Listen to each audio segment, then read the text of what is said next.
¿Ya estamos de vuelta? ¿Estamos de vuelta? Perfecto. Ya estamos de vuelta en su programa Contacto Directo y vamos a conversar a esta hora. Estamos haciendo las coordinaciones del caso con el profesor Alejandro Indacochea. Él es economista y profesor de investigación del Centrum Católica y vamos a conversar con él sobre el análisis político económico del mensaje presidencial del presidente Vizcarra. Doctor Indacochea, ¿cómo está? Muy buenas tardes, bienvenido a Contacto Directo. Buenas tardes, gracias por la invitación al Contacto Directo. ¿Qué es lo que le ha parecido más resaltante dentro del mensaje presidencial en el aspecto económico que diera ayer el presidente de la República? Mira, en líneas generales, así yo tenía otra expectativa con el mensaje.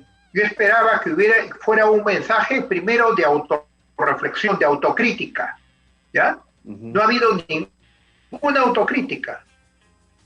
Esto está muy lejano de un país que tiene la tasa de letalidad más alta a nivel mundial, si se sinceran las cifras. O sea, la cantidad de muertos por enfermos. Parecía que estaba hablando de otro país. Esa autocrítica, no vamos a anunciar los errores, mercados, transporte público, falta del oxígeno, tablets, no ha sido mencionado. Entonces no hay nada que corregir por ese lado. Bastante desordenado, no vi esa articulación.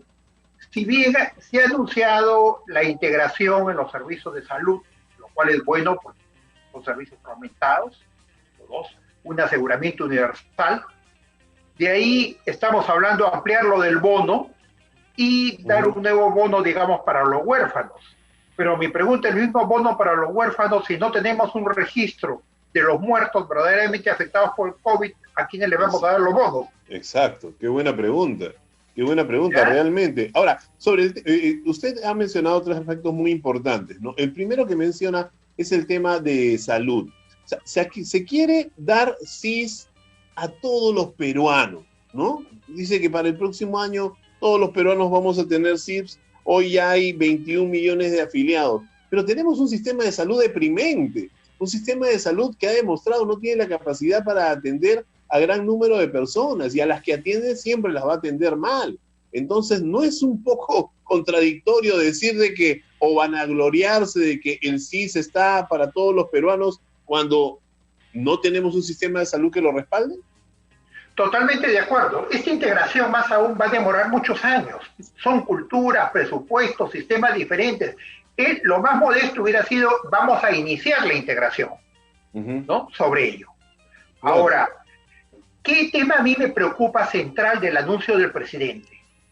Hay una lluvia de millones que todos piden al Estado, piden los transportistas, exacto, piden la ampliación de bonos, pedimos subsidios por todo lado, apoyo a todos los sectores. Los recursos del Estado son recursos hoy en día que han sido prestados durante más de 30 años. Es el esfuerzo de todo el país. Estos recursos no son infinitos. Y yo lo que no veo es una estrategia, una priorización del gobierno en el uso de estos recursos. ¿Qué pasa si la pandemia dura para el próximo año? ¿Cómo racionalizamos cómo vamos a usar los recursos que hay dentro de casa? Entonces, simplemente es una lluvia de millones donde se sueltan recursos, gasto público, y lo que tendríamos que saber es, de acuerdo al plan macroeconómico que no está siendo publicado, cómo queda la caja de acá a un año. Exacto. ¿En qué situación se va a entregar la caja fiscal? Bajo la intención de poder recuperar la caja fiscal, creo que lo único que ha demostrado como gestos, no como hechos concretos ni un anuncio concreto, es el tema de la reactivación minera, a la cual se le quiere dar un apoyo mayor, porque se sabe que es tal vez el más fuerte medio de recurso para el fisco. No hay nada concreto. Exacto. No hay nada. Mira, se mencionó Queyabeco. Queyabeco es un proyecto de 30 años atrás, de la época de Cuajone. Sí. Que ya están dando, no corresponde a este gobierno. Bambas, ampliación de las Bambas y mina justa. Pero no tenemos ningún proyecto en cartera. Hoy día el mundo nos está favoreciendo, nos está dando un mejor precio del cobre, ha subido el precio del oro, los minerales, y nosotros somos estratégicos en ese rol. Entonces, es el momento que el presidente nos hubiera anunciado un shock de inversiones. Tenemos 54 mil millones de dólares en proyectos de inversión y vamos a hacer un fast track. Voy a nombrar una comisión diferente, grupos que salgan a gestionar para que tía María, la conga, ampliación de determinados proyectos se pongan en ejecución cuanto antes y dar incentivos para hacerlo. No hay nada concreto, es una buena declaratoria, una declaratoria pletórica para ambos lados. Doctor Indacochea, y dentro de esta carencia, ¿no?, de anuncios, de declaratorias, de tomar el toro por las astas en el tema económico y especialmente el minero, ¿no se esconde también un deseo de no afectar la popularidad del presidente? Pero a la larga va a ser afectada. ¿Por qué? Porque acuérdense que él en un año se va. Él en un año se va y va a dejar la caja rota de repente. Va a dejar la caja vacía. Pero esto puede explotarle antes. Podría ser, esto puede ocurrir antes. O sea, no queremos, no deseamos que sea así. Pero ¿qué pasa si la pandemia, si se agrava como está sucediendo en algunos países? Si recurre la pandemia, la caja empieza a agotarse. ¿Qué hacemos? Y hemos visto un presidente bastante agotado el día de ayer, ¿no? Sí, es ¿no? Nuestra expectativa es de que realmente el premier cateriano dé un mensaje distinto, dé un rumbo, nos diga, miren, a esto queremos llegar. Si la pandemia se complica, esto es lo que vamos a hacer. Van a continuar en lo mismo, asignando dinero a los gobiernos regionales, y la regionalización es un fracaso. Fracaso total. No está funcionando. No vamos a volver al centralismo, pero seguir insistiendo en dar dinero a los gobiernos locales para que repartan canastas, la culpa evidentemente no es del gobierno, no es de quien lo hace, sino del gobierno que, sabiendo con las limitaciones, sigue otorgando recursos en la misma dirección. Entonces no hay ese replanteo, no quiere hacer olas, quiere dejar pasar, que sea un último año sin ningún cambio de por medio. Y la situación puede ser mucho más complicada.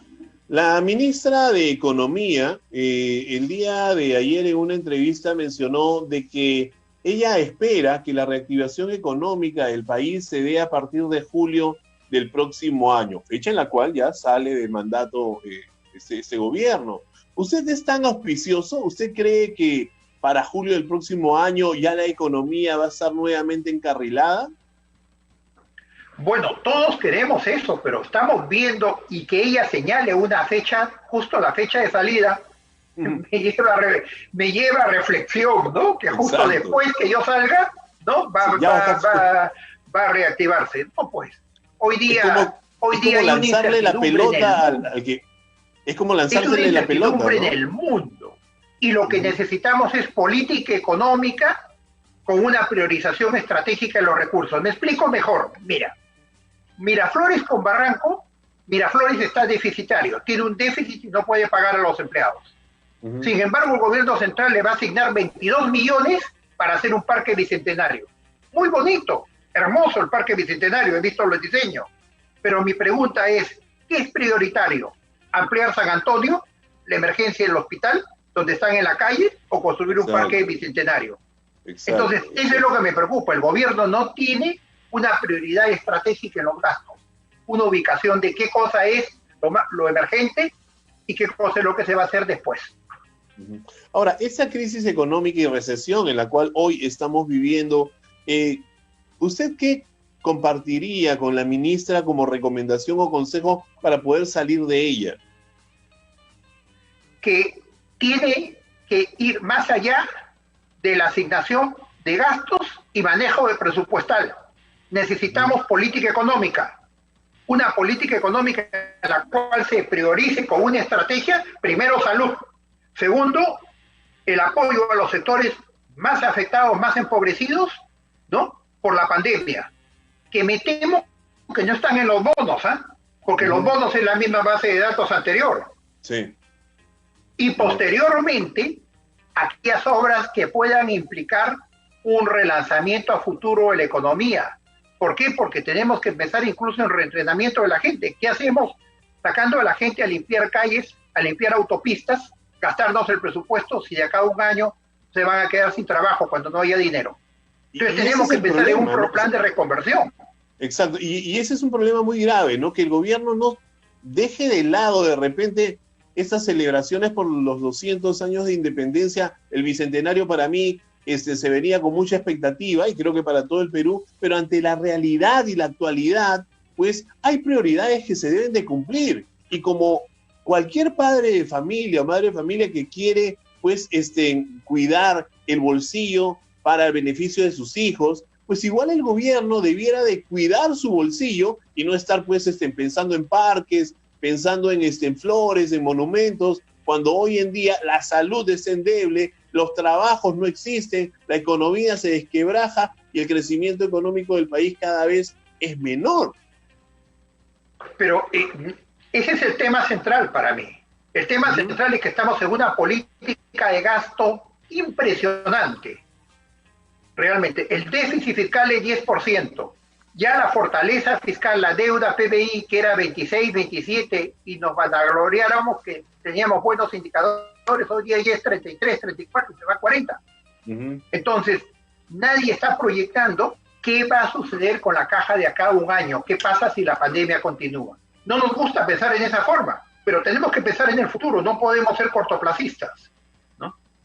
Doctor Indacochea, ¿usted cree que la ministra Marilena Alba es la persona más idónea en estos momentos para afrontar esta crisis? Porque, ojo, puede ser muy buena economista, pero en estos momentos no estamos en un país en bonanza como se dice o se creía. Estamos en un país que está afectado por una crisis de salud, una crisis económica, una crisis social, y se necesita realmente a gestores que puedan tener la capacidad para salir de ella de la manera más adecuada y rápida.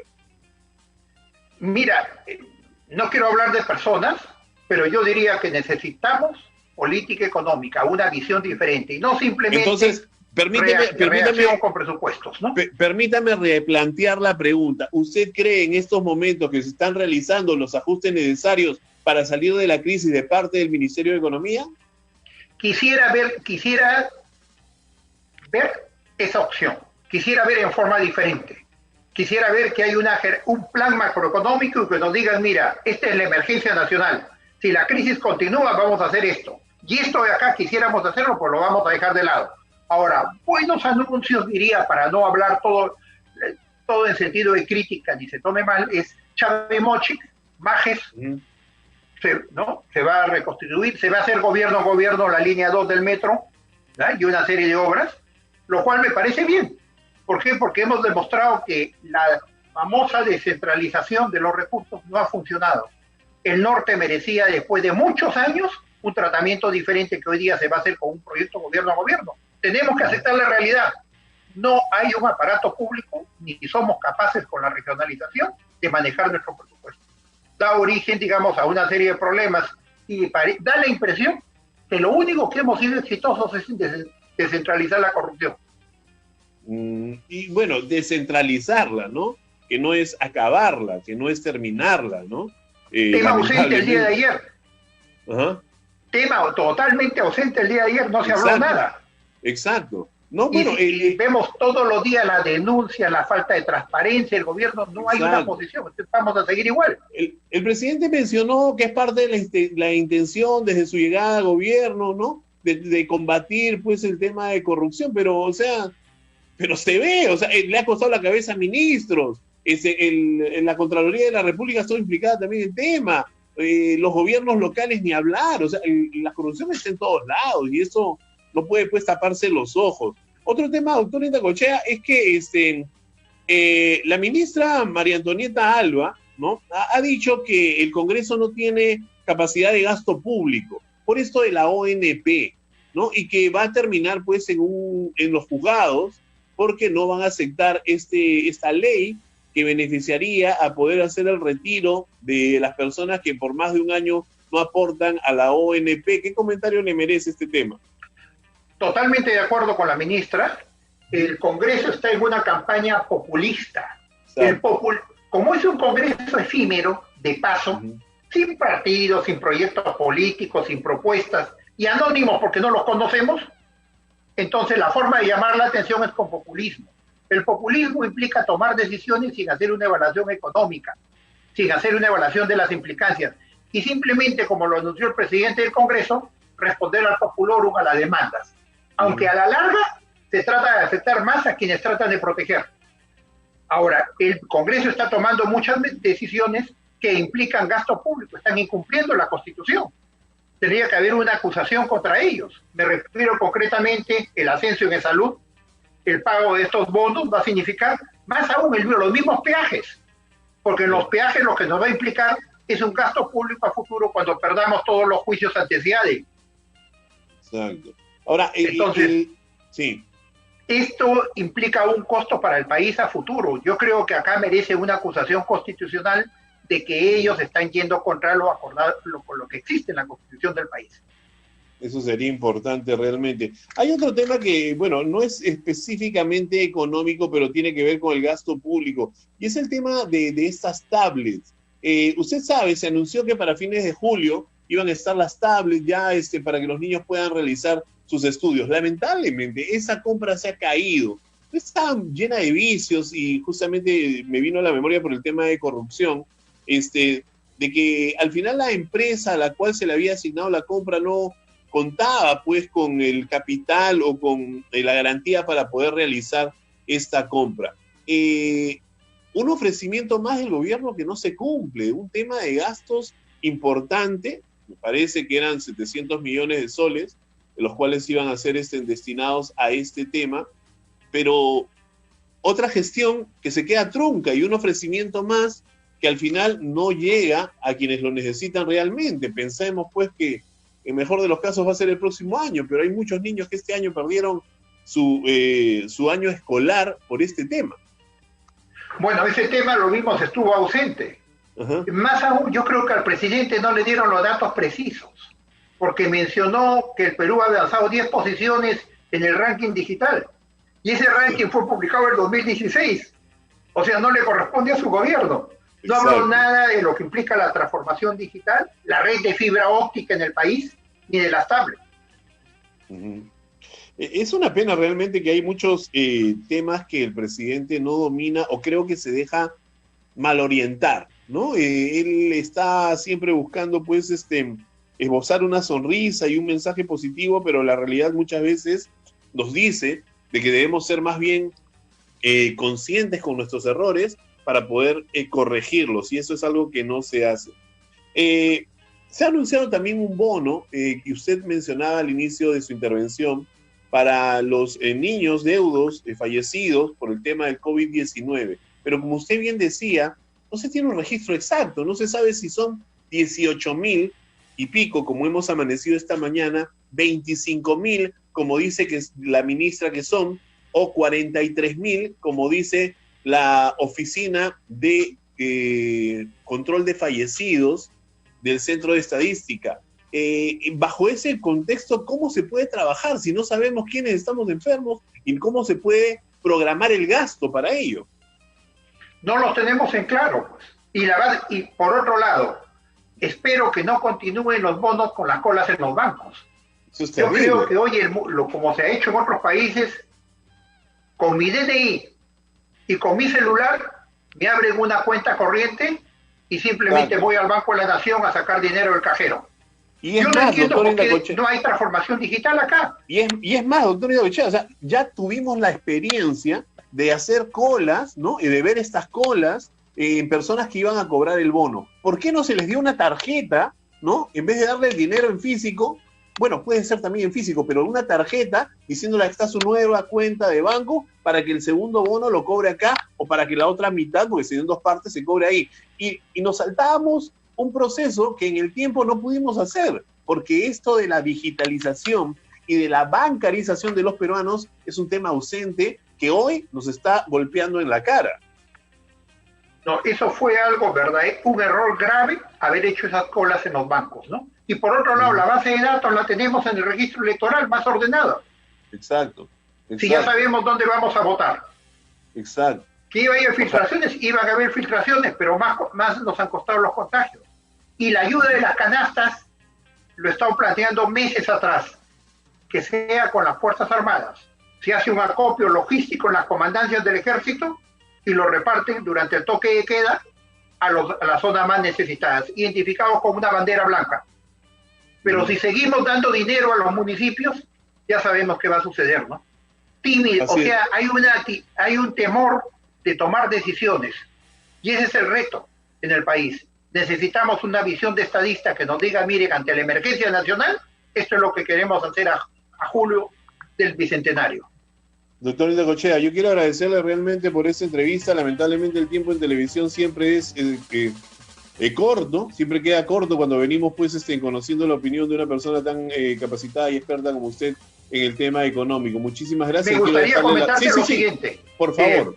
Primero, tenemos gran expectativa con la exposición del premier Cateriano y esperamos que el señor Cateriano, con su experiencia política, nos reordene, nos estructure realmente cuál es esta visión de país, la priorización del gasto, ya que realmente vivimos una verdadera emergencia nacional, ¿no? Y no quiero dejar de lado el reconocimiento al personal de salud. Ya hay más de 100 médicos fallecidos, ¿no? A la fecha.